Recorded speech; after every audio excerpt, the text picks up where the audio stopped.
पर जैसा मैंने कहा कि मैं रामविलास पासवान का बेटा हूं, मैं एक शेर का बेटा हूं। ना मैं उस वक्त अकेले चुनाव लड़ने से डरा जब मेरे पिता के निधन को कुछ समय नहीं बीता था। उस वक्त अगर मैं डंके की चोट पर अपने मुद्दों पर, अपने अधिकारों के लिए जाकर उस वक्त अगर मैं लड़ाई लड़ सकता हूं, तो आज की तारीख में तो मेरी पार्टी, मेरे साथियों का पूरा समर्थन मेरे साथ है, मेरी तमाम पदाधिकारियों का समर्थन मेरे साथ है। और सबसे बड़ी बात, बिहार की जनता जिस तरीके से सोशल मीडिया के माध्यम से हो या व्यक्तिगत संपर्क कि यार कोई के न जैता फर्क कुछ न पड़ताओगे, तो भैया चिराग न डरताओगे, चुनौआ अकेले उलड़ताओगे।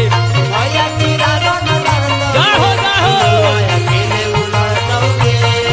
चिराग न डरताओगे, चुनौआ अकेले उलड़ताओगे।